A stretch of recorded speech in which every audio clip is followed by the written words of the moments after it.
राधे राधे, जय श्री कृष्णा।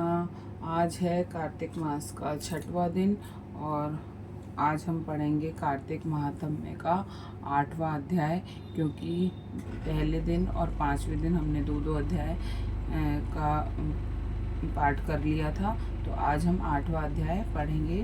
तो शुरुआत करते हैं भगवान के स्मरण से और नाम से। ओम नमो भगवते वासुदेवाय नमः। ओम नमो भगवते वासुदेवाय नमः। ओम नमो भगवते वासुदेवाय नमः। ओम नमो भगवते वासुदेवाय नमः। आठवां कार्तिक महात्म्य का 8वां अध्याय। नारद जी बोले, हे राजन, अब मैं कार्तिक के व्रतों का संक्षेप में उत्थापन सुनाता हूँ। व्रत पूरा होने के फल और विष्णु भगवान की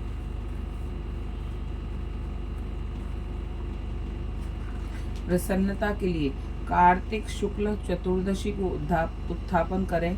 तुलसी के ऊपर 4 द्वारों का मंडप बनाकर तोरण बंदरवार बांधकर फूल और चमर से सजावें और चारों द्वारों पर मिट्टी के बने पुण्यशील सुशील जय और विजय द्वारपालों का पूजन करें और तुलसी के पास 4 रंगों से सुशोभित सर्वतोभद्र चक्र बनावें। इसके ऊपर पंच रत्न और नारियल रखकर एक सुंदर कलश स्थापित करें। फिर वहां शंख चक्र गदा धारी पीताम्बर से युक्त लक्ष्मी सहित विष्णु भगवान की स्थापना करके पूजन करें।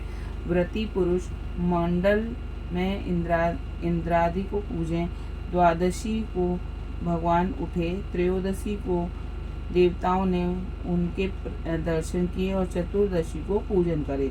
उस दिन शांत और सावधानी से उपवास करें। गुरु की आज्ञा को प्राप्त करके भगवान कृष्ण की स्वर्णमयी प्रतिमा का पूजन षोडोपचार से करके और विविध भोग अर्पण करें। रात्रि में जागरण कर भजन कीर्तन करता रहे। प्रातः काल उठकर नित्य नैमित्तिक कर्म करें। पश्चात हवन करें। ब्राह्मणों को भोजन करावे। धन का लोभ छोड़ यथाशक्ति दक्षिणा देवे। उपवास कर ऐसे वैकुंठ को पावे। इस वैकुंठ चतुर्दशी के महात्म्य को देवता और शेष जी 100 वर्ष में भी नहीं कह सकते। जो भगवान चक्र पाणी के जागरण में भक्ति पूर्वक आंगन में गायन और नृत्य करते हैं, उनको सहस्र गौओं के दान करने का फल मिलता है। इसी दिन विष्णु भगवान मत्स्य रूप हुए थे, अतः उनको प्रसन्न करने के लिए इस तिथि में उन ब्राह्मणों को खीर आदि अन्न का भोजन करावे तथा अतो देवा मंत्रों से तिल और खीर का हवन करें। तत्पश्चात यथाशक्ति दक्षिणा दे और नमस्कार करे, जिसके करने से अक्षय फल मिलता है। फिर विधि पूर्वक कपिला गौ का पूजन करें और उपदेश देने वाले गुरु को सपत्निक वस्त्र आभूषण से सुसज्जित कर समापन करावे। प्रार्थना मंत्र से आपकी प्रसन्नता से मेरे 7 जन के पाप नष्ट हो जाएं और मेरे मनोरथ सफल होवें और मरणोपरांत मुझे विष्णु लोक की प्राप्ति हो।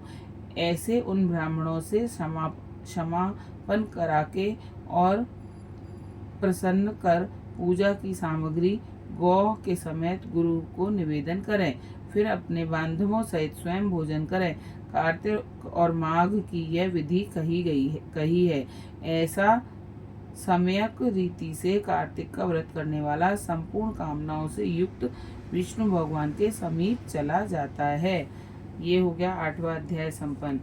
ओम नमो भगवते वासुदेवाय नमः।